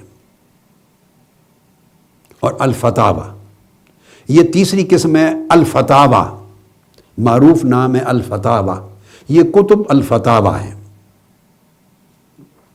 تو انہی کتب الفتاوی کو کتب الواقعات بھی کہتے ہیں۔ کتب الفتاوی کا ہی نام الواقعات ہے۔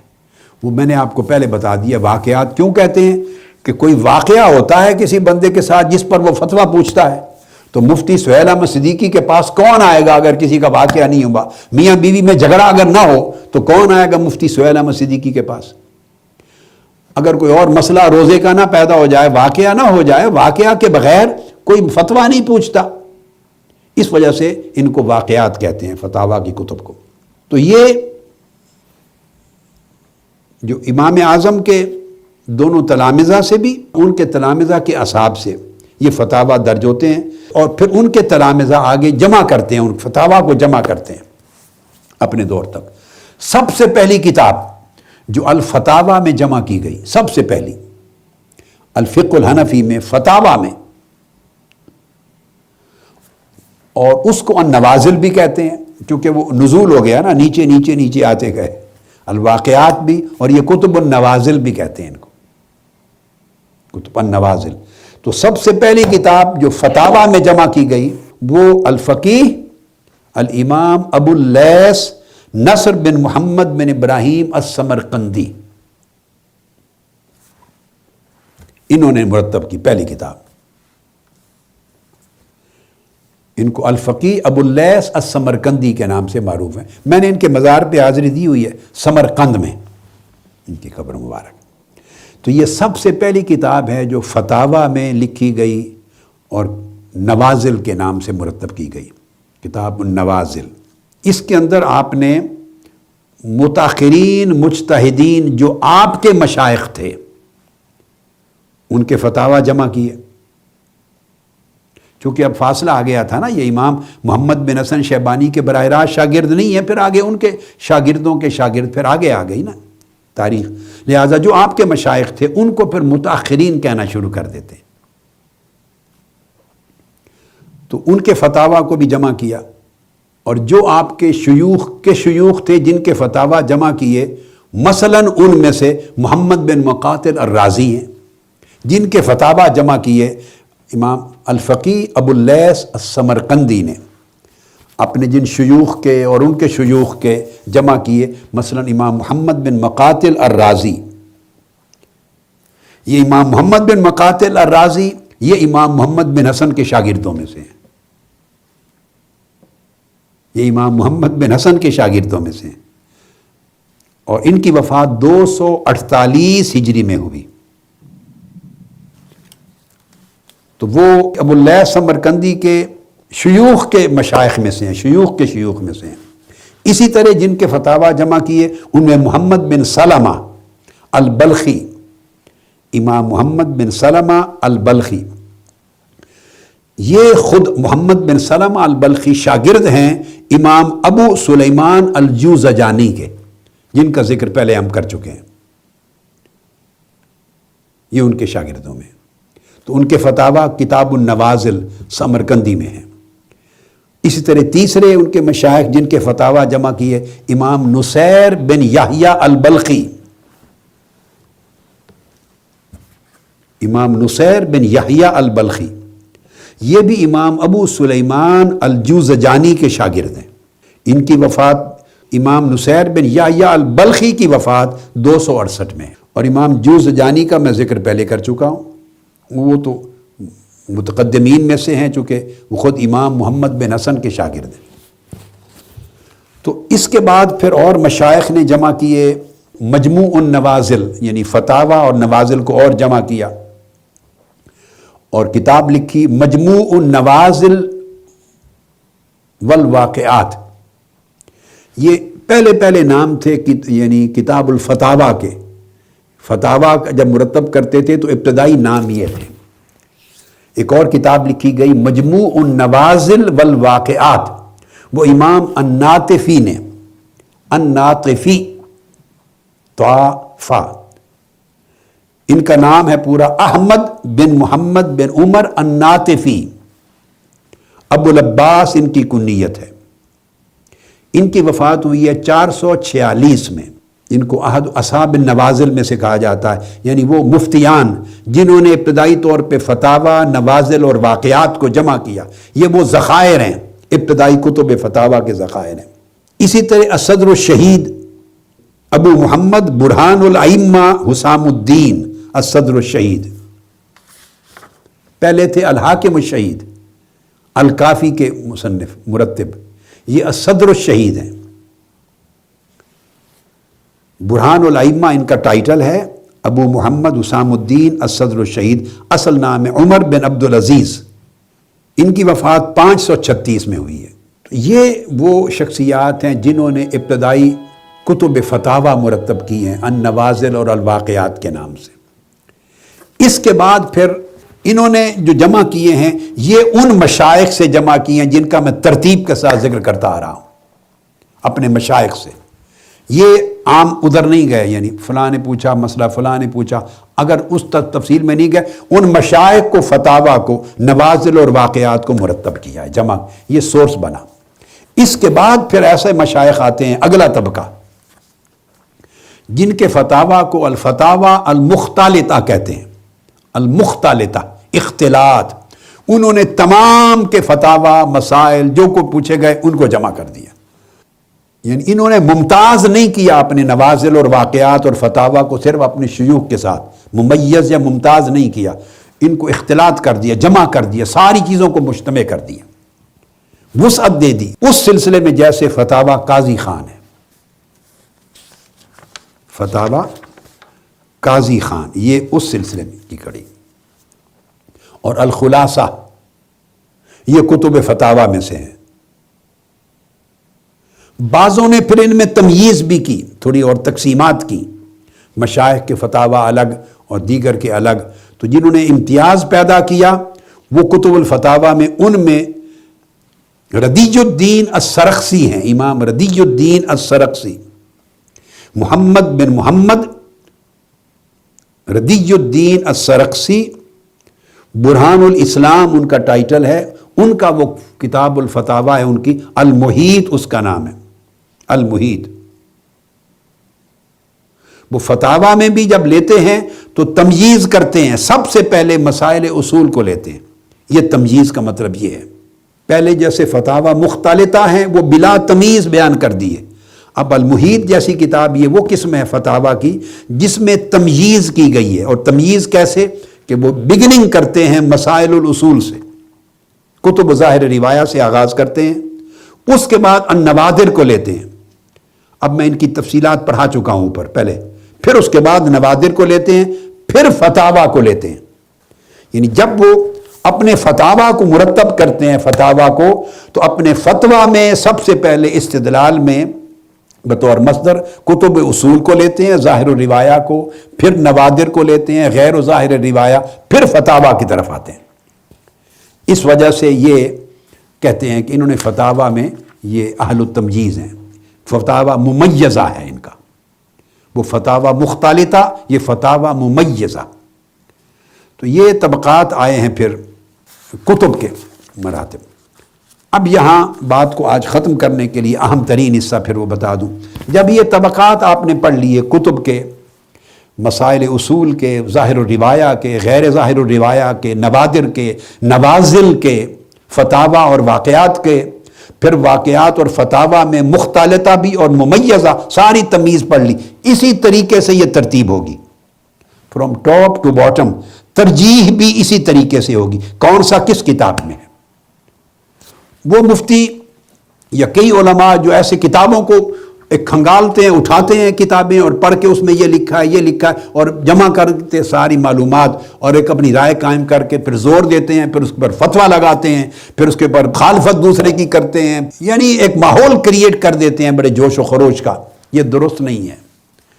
جب فتویٰ بھی دیں اور کسی مسئلے پر حکم کو تلاش کریں، اس کے اصول کو دیکھیں، ان اصول کو، ترجیحات کو، مدارج کو، مراتب کو نظر انداز کر کے آپ کتابوں سے بھی استفادہ نہیں کر سکتے۔ کون سی کتاب کا درجہ اونچا ہے، کون سا بعد میں، کون سی ممیزہ ہے فتویٰ، کس کا مختلطہ ہے، کس نے تمیز میں ان اصولوں کو ملوز رکھا ہے، کس میں نہیں، کون ظاہر روایہ کے مطابق ہے، کون سا فتویٰ غیر و ظاہر روایہ میں ہے، کون سا نوادر میں ہے، کون سا نوازل میں ہے، جب تک یہ ساری چیزیں کتب کو کھنگالتے ہوئے آپ کی نگاہ میں اور آپ کے طرز عمل میں نہیں ہوں گی، اس وقت تک آپ صحیح نتیجے پر نہیں پہنچیں گے۔ علمی نتائج اور ثمرات میں بہت غلطیاں اور خطائیں ہوں گی۔ میں اس پر بیان کروں گا بیٹے، یہ انشاءاللہ تعالی میرے ذہن میں ہے۔ بعض طلباء نے مسئلہ مجھ سے پوچھا تھا، یہ گرمیوں میں انگلینڈ میں اور یورپ کے بعض شہروں میں، مینچسٹر میں اور نارتھ میں اور یورپ کے کئی شہروں میں مسائل پیدا ہوتے ہیں۔ بعض طلباء نے پوچھا تھا افطار کا، مغرب کا، اور اس کے بعد پھر عشاء کے وقت کے شروع ہونے کا، شفق کا، کہ شفق شروع ہوئی ختم ہو گئی، پھر سحر ہو گئی، اور صبح صادق، صبح کاذب پہلے شروع ہو گئی، صادق درمیان میں وقفہ نہیں ہے، اس کو فاقد الوقت کہتے ہیں۔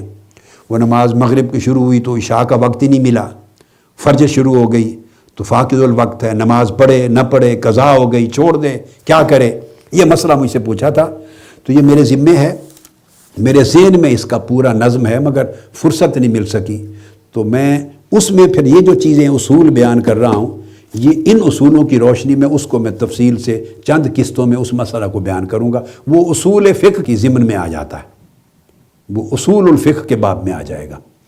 تو یعنی ایسی چیزوں کو سمجھنے کے لیے یہ اصول اپنے سامنے رکھیں چاہیے۔ اب یہ جیسے یہ سارے طبقات بیان کیے، اسی طرح اب طبقات فقہا بھی ہیں۔ اس کا ذکر میں بار بار اپنے ان دروس میں کر چکا ہوں، اور یہ آپ کو معلوم ہے۔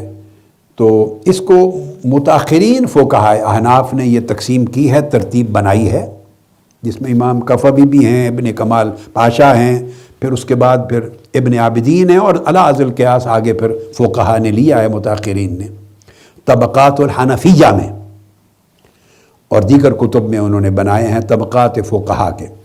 تو ایک تو مجتہدین کا اور ایک غیر مجتہدین مقلدین کی دو قسمیں۔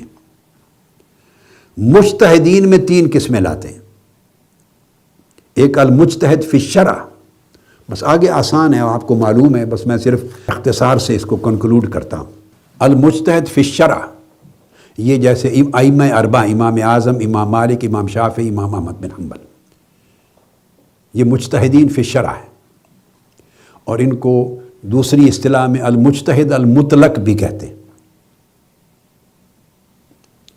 اچھا، دوسرا طبقہ پھر براہ راست ان کے تلامذہ کا، جیسے امام ابو یوسف ہیں، امام محمد ہیں، اور ہم ذکر کر چکے، امام ظفر ہیں، امام حسن ہیں، جو ان کے تلامذہ ہیں، ان کو مجتہد فی المذہب کہتے ہیں۔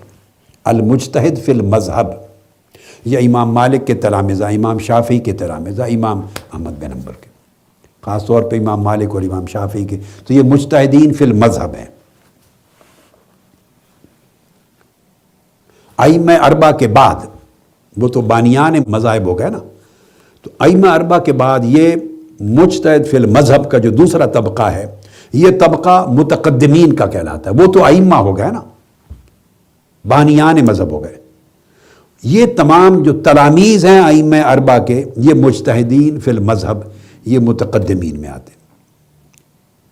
یہ ادلہ اربعہ سے احکام کو براہ راست استخراج کرتے ہیں، ان میں صلاحیت ہے۔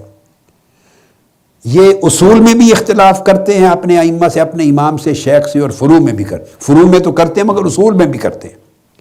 اس وجہ سے ہماری کتابیں جو اصول الفقہ کی ہیں، ان کو جب آپ پڑھیں، جو قدماء کی کتابیں ہیں لکھی ہوئی اصول پر، اصول سرخسی ہے، اصول کرخی ہے، اصول جساس ہے، اصول کی جو کتابیں ہیں پڑھیں، تو ان میں پھر وہ درج کرتے ہیں کہ امام اعظم نے یہ فرع بیان کی، یہ مسئلہ بیان کیا، اس کو فرع کہتے ہیں۔ امام ابو یوسف یا امام محمد نے یہ بیان کیا، مسئلہ میں اختلاف ہے۔ وہ اختلاف کیوں ہے؟ کہ اصل میں اختلاف ہے۔ اصل انہوں نے دلیل لی ہے قرآن سے، حدیث سے، اجماع سے یا قیاس سے، تو جو دلیل اخذ کی ہے اس کا نتیجہ جو نکلے گا وہ مسئلہ ہوگا، تو آٹومیٹیکلی مسئلے میں اختلاف آ جائے گا۔ تو گویا اصول اور فروع میں اختلاف کرتے ہیں، لیکن عام طور پہ جو اصول ہیں وہ اپنے استاد اپنے شیخ کے اس کو مقرر رکھتے ہیں، ان کے قواعد کے مطابق چلتے ہیں، ان کے قواعد کی حدود سے باہر نہیں جاتے۔ کبھی کبھی ان کا امام شافعی کا اتفاق بھی ہو جاتا ہے فروع میں، احکام فروع میں عام طور پہ یہ اختلاف کرتے ہیں، مگر اصول میں کر سکتے ہیں اور کرتے بھی ہیں۔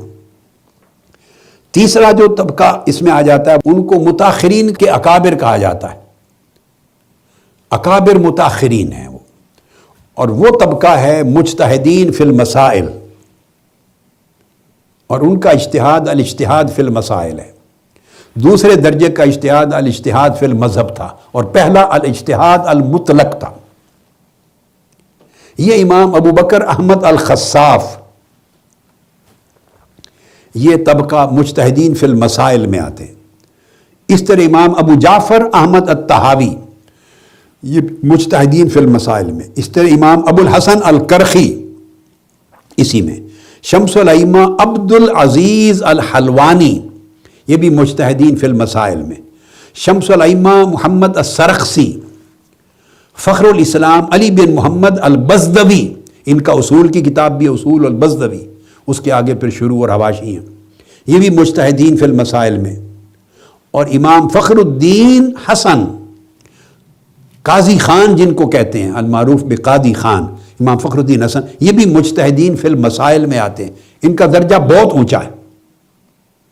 اس طرح امام برہان الدین محمود، یہ صاحب الذخیرہ البرہانیہ ہے، یہ الذخیرہ البرہانیہ کے مصنف ہیں، یہ بھی مجتہدین فی المسائل میں ہے۔ اور المحیط البرہانی کتاب ہے جس کا ذکر ہم المحیط کا کر چکے ہیں، المحیط البرہانی، یہ بھی برہان الدین محمود کی۔ اس طرح امام طاہر بن احمد البخاری، ان کی کتاب صاحب النصاب اور الخلاصہ ان کی کتب ہیں۔ یہ سارے قدرت رکھتے ہیں اجتہاد فی المسائل پر، جن میں صاحب مذہب کی طرف سے کوئی روایت نہ ہو، مگر انہیں مخالفت کا اختیار نہیں ہوتا، نہ اصول میں نہ فروع میں۔ یہ بالعموم تقسیم اس طرح کی گئی ہے، تعریف اس طرح کی گئی، نہ اصول میں نہ فروع میں اختلاف کا اختیار نہیں ہوتا۔ یعنی مجتہدین کے یہ تین طبقات بیان کیے جاتے ہیں، المجتہد المطلق، اور جو بعد کے مجتہد فی المذہب ہیں، اور یہ مجتہد فی المسائل، ان کو مجتہد منتصب کا نام بھی دیا جاتا ہے، المجتہد المنتصب یہ بھی کہہ دیتے ہیں۔ تو مجتہد فی الشرع، مجتہد فی المذہب، مجتہد فی المسائل، تو تین طبقات مجتہدین۔ اس کے بعد عام طور پہ یہ جن کتب میں یہ طبقات مقرر کیے گئے ہیں، اس کے بعد انہوں نے مقلدین کا طبقہ لے لیا، اور مقلدین کے طبقے میں پھر آگے تین مدارج بیان کی ہیں، یعنی چوتھا طبقہ مقلدین کا ہو گیا۔ تو چوتھے میں سب سے پہلا یہ طبقہ ہے اصحاب التخریج، جیسے امام ابو بکر الجساس الرازی، یعنی یہ لوگ ہیں، یا ان کے جو طبقے کے لوگ ہیں ان کے ساتھ۔ اور اس طرح امام ابو عبداللہ الجرجانی، ان کو بھی فقہا نے اصحاب التخریج میں شمار کیا ہے، امام الجرجانی، اس لیے کہ اگر الہدایہ کو پڑھیں تو اس میں ذکر کرتے ہیں الہدایہ کے اندر قذافی تخریج الرازی، وہ آگے کسی جگہ آ جاتا ہے قذافی تخریج الجرجانی، مختلف کتب میں آتا ہے۔ تو جب یہ لکھتے ہیں تخریج الرازی، تخریج الجرجانی، تو پتہ چلتا ہے کہ ان کے ہاں یہ اصحاب التخریج میں سے ہے، تو یہ ایک قبیل ہے۔ صفت الصلاۃ کے باب میں یہ بیان کیا ہے تخریج الجرجانی کا تذکرہ کرتے ہوئے طمانینت کا۔ پھر پانچواں طبقہ ہے، اور مقلدین میں دوسرا طبقہ اصحاب الترجیح، طبقات فقہا میں پانچواں، اور بعد از مجتہدین مقلدین میں دوسرا، تو پانچواں طبقہ بن جاتا ہے اصحاب الترجیح۔ اصحاب الترجیح میں سب سے پہلا نام امام ابو الحسین احمد القدوری ہے، اصحاب الترجیح میں، یہ ذکر میں نے شروع میں کر دیا تھا۔ اس طرح شیخ الاسلام برہان الدین علی المرغینانی صاحب الہدایہ، یہ بھی اصحاب الترجیح میں ہیں، اور اس طرح ان کے امثال، اس طرح کے اور۔ پھر پانچواں طبقہ وہ مقلدین میں تیسرا، طبقات الفقہاء میں چھٹا، مقلدین میں تیسرا، اور جب مجتہدین و مقلدین کا پورا طبقات الفقہا کی فہرست لیں تو چھٹا طبقہ وہ اصحاب التخریج ہیں. یہ طبقات فقہا کی تقسیم میں جو فقہا نے اصول بیان کیا اس طرح وہ کہتے ہیں کہ اصلاً اجتہاد پر ان کی قدرت کو نہیں مانتے مگر اصول پر ان کا احاطہ ہوتا ہے اور ضبط کرتے ہیں. اور قول مجمل جو ہے ذی وجہین جس کے دو معنی دو وجہ اس کی تفصیل بیان کرتے ہیں. جو محتمل ہے دو امرین کے اوپر اس کے حکم ہم کو کلیئر کرتے ہیں. اور اس طرح امام اعظم کا ایک حکم ہے اور ان کے اصحاب میں اس میں تفصیل کرتے ہیں.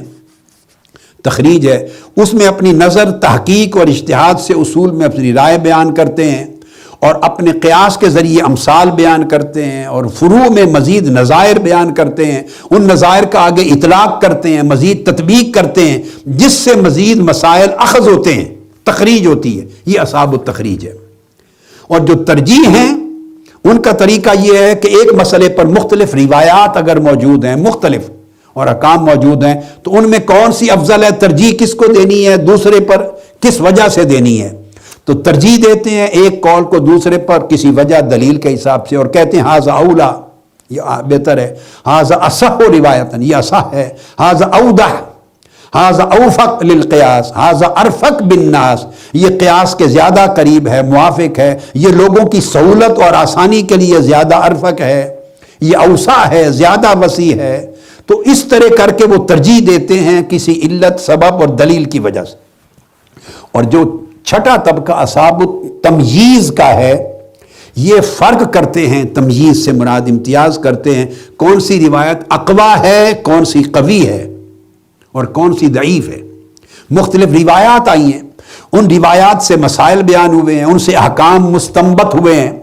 اب ان میں تعارض آ گیا ہے مختلف روایات مختلف ہیں اصحاب فتویٰ نے مختلف فتویٰ دے دیے ہیں مختلف متون میں دے دیے ہیں اگر بالفرض تو کون سی روایت کو پھر ان کے اندر یہ استعداد ہے کہ یہ اقوی ہے زیادہ قوی ہے یہ اس سے کم ہے قوی ہے اور یہ ضعیف ہے.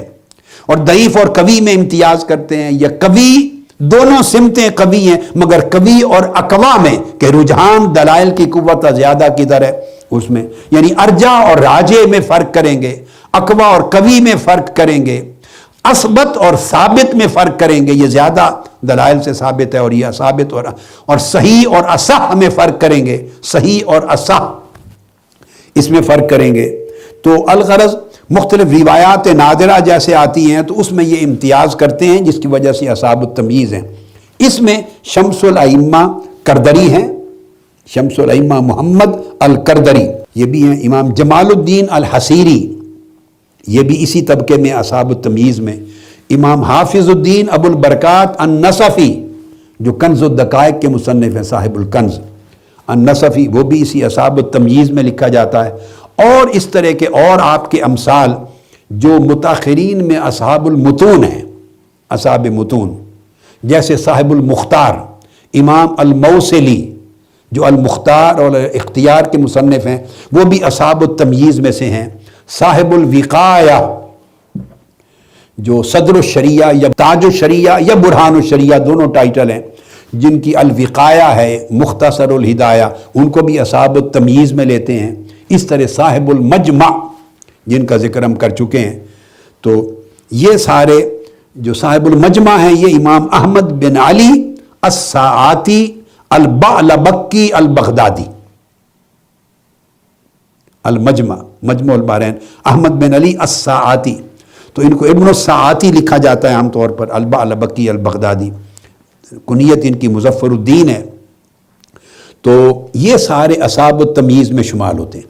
اب یہ جو تین طبقے بیان کیے اصحاب التخریج اصحاب الترجیح اور اصحاب التمییز یہ فقہا نے تو انہیں مقلدین کی فہرست میں لکھا ہے مگر اب یہ بات ختم ہوئی. اب یہ کوئی تقسیم امام اعظم نے نہیں کی نہ ان کے تلامذہ نے نہ متقدمین نے متاخرین میں بھی اوائل زمانے میں نہیں کی. یہ بہت ابن کمال پاشا اور امام کفوی اور بعد کے لوگوں میں نے کی ہے تقسیم. میرا رجحان اس میں تھوڑا عنوانات کے قیام میں تھوڑا مختلف ہے. میرے نزدیک یہ تین اصحاب التخریج اصحاب الترجیح اور اصحاب التمییز میں ان کو بھی مجتہدین سمجھتا ہوں مگر یہ مجتہد مقید کے لیے میں اصطلاح استعمال کروں گا ان کے لیے. جیسے سب سے پہلے طبقہ کے لیے المجتہد المطلق تھا، اور پھر شوافع نے اور احناف نے بھی دوسرے طبقے کے لیے المجتہد المنتصب کی ٹرم استعمال کی. تو المطلق اور المنتصب کی طرز کو تتبع اس کی پیروی کرتے ہوئے میں ان تین طبقات کے لیے المجتہد المقید کا لفظ استعمال کروں گا. ان کا درجہ چونکہ عام مقلدین سے اوپر ہے اور مجتہدین فی المسائل کے بعد ہے، تو قید اور بڑھا دی جائے انہی شرائط کے ساتھ کہ یہ ترجیح کے قادر ہیں، صرف پر قادر ہیں، یہ تخریج پر قادر ہیں، یہ تمییز پر قادر ہیں، مگر میرے نزدیک یہ بھی المجتہد المقید ایک نئی ٹرم ہے. میں ہمیشہ سے میرا ذوق علمی یہ کہتا ہے میں اس میں ان کو شمار کروں گا. تو یہ تین طبقات جو مقلدین کے اصحاب ہیں، اصحاب تخریج، ترجیح اور تمییز، ان کے لیے میں یوز کروں گا لفظ، میں دہرا رہا ہوں، المجتہد المقید. تو یہ بن گئے 6 طبقات. اس کے بعد 7واں طبقہ بنتا ہے، وہ محض مقلدین کا ہے. اب یہ تقسیم تو وہ خود بھی کرتے ہیں علماء، محض مقلدین کا وہ خود بھی کرتے ہیں کہ وہ محض مقلدین ہیں. اب یہ جو یہ تین ہیں یہ تحقیق کرنے والے ہیں، یہ اصحاب التخریج یہ بھی تحقیق ہے، محقق ہیں، یہ محقق علماء ہیں، اور اصحاب الترجیح بھی اور اصحاب التمییز تینوں محقق علماء ہیں. یہ عام علماء نہیں ہیں، عام علماء مقلدین سے بلند ہیں. اس لیے میں نے مجتہد مقید، جیسے اصول فقہ میں بھی مطلق اور مقید کا لفظ ہو تو اور معنی میں استعمال ہوتا ہے، میں اس کو مطلق منتصب اور مقید مجتہدین کی اس تقسیم میں لے رہا ہوں. تو یہ جو لوگ ہیں اصحاب التمییز، ان کی خوبی یہ ہے کہ اپنی کتابوں میں اقوال مردودہ نہیں لیتے، چونکہ ان کے پاس صلاحیت اور قدرت ہے امتیاز کی. روایات ضعیفہ سے اجتناب کرتے ہیں. یہ طبقہ جو طبقات الفقہاء ہیں یا طبقات المتفقہین، اس کا آخری طبقہ ہے، یعنی یہ جو اصحاب التمییز. اب اس کے بعد پھر آگے وہ محض مقلدین آ جاتے ہیں، جو 7واں طبقہ ہو جاتا ہے، اس کو 7واں طبقہ کہتے ہیں. تو وہ طبقہ مقلدین کا ہے، اور وہ تفریق نہیں کر سکتے صحیح اور غیر صحیح میں، یا عام طور پہ فقہاء لکھتے ہیں لا یمیزون بین الشمال والیمین، دائیں اور بائیں میں تفریق نہیں کر سکتے، رات کے اندھیرے اور دن کی روشنی کا تمیز نہیں کر سکتے، وغیرہ وغیرہ. تو یہ بڑی کلیئر ہے، وہ عام مقلدین ہیں، ان کو صاف ظاہر ہے اوپر کے اصحاب میں کسی کی پیروی کرنی ہے، کسی کے قول کو لینا ہے. وہ محض مقلد محض ہے، المقلد المحض، وہ عامت الناس، یا وہ علماء جو اس درجے کی صلاحیت سے آری ہیں، وہ اس درجے کے عامت الناس بھی ہیں، اور وہ علماء بھی ہیں کہ جو اس درجے میں نہیں آتے. یہ وہ طبقات ہیں بیٹے کہ فقہاء کے، جس میں پھر میں نے قدوری کا ایک مقام بھی متعین کر دیا اور اصول بھی وضع کر دیا کہ کتابوں کو قبول کرتے ہوئے، مراجعت کرتے ہوئے، ان کی طرف رجوع کرتے ہوئے، ان سے اخذ احکام اور اخذ مسائل کرتے ہوئے، اور علماء فقہاء اور مفتیان کے لیے ان میں سے استنباط اور استخراج کرتے ہوئے، یہ قواعد اور اصول ہیں. پڑھنے میں مشکل نہیں آتی، آگے جو کام کرنے والے علماء ان کے لیے آتی. اور ان ساروں میں جو حالانکہ جو قاضی خان ہیں وہ آتے مجتہدین فی المسائل میں ان کا ذکر آیا تھا. آپ نے دیکھا تھا قاضی خان کا مجتہدین فی المسائل میں ذکر آیا تھا، جبکہ امام قدوری کا اصحاب الترجیح میں ذکر آیا. ترتیب میں یہاں آتے ہیں، لیکن بہت سے فقہاء ایسے ہیں، بہت سے، جنہوں نے امام قدوری کا درجہ قاضی خان سے بلند قرار دیا ہے، جیسا کہ امام مرغینانی صاحب الہدایہ سے بلند ہے. امام قدوری کا درجہ جیسے المرغینانی سے بلند ہے جو صاحب الہدایہ ہیں، اس طرح بہت سے فقہاء نے امام قدوری کا درجہ قاضی خان سے بھی بلند بیان کیا ہے. اور اس کی وجہ آپ سمجھ گئے کہ قاضی خان وہ صاحب النوازل اور صاحب الواقعات اور صاحب الفتاوی ہیں. گو درج ان کو مجتہدین فی المسائل میں ان کے مقام و مرتبہ کے مطابق کیا گیا ہے. اور قدوری کا جو متن ہے وہ پہلے متون کے بعد سب سے پہلا متن ہے جو فقہ حنفی کی کتب میں سب سے بڑا معتمد ہے۔ تو یہ جو پھر مجتہدین، جیسے میں نے کہا مجتہد مطلق کی تقسیم ہے اور مجتہد منتصب، اور میں نے مجتہد مقید کا ایک لفظ ایڈ کیا۔ اس کو یوں بھی کیا جاتا ہے کہ مجتہد مستقل اور مجتہد منتصب۔ جب مجتہد مستقل یا مجتہد مطلق اور مجتہد منتصب یہ قسم ہوگی تو اس میں پھر مجتہد مقید کی جگہ بھی بنتی ہے اس ترتیب کے ساتھ، مجتہد مقید کی۔ اور یہ مجتہد مقید ان 3 طبقات پر مشتمل ہے یہ درجہ، اصحاب التخریج، اصحاب الترجیح، اصحاب التمییز۔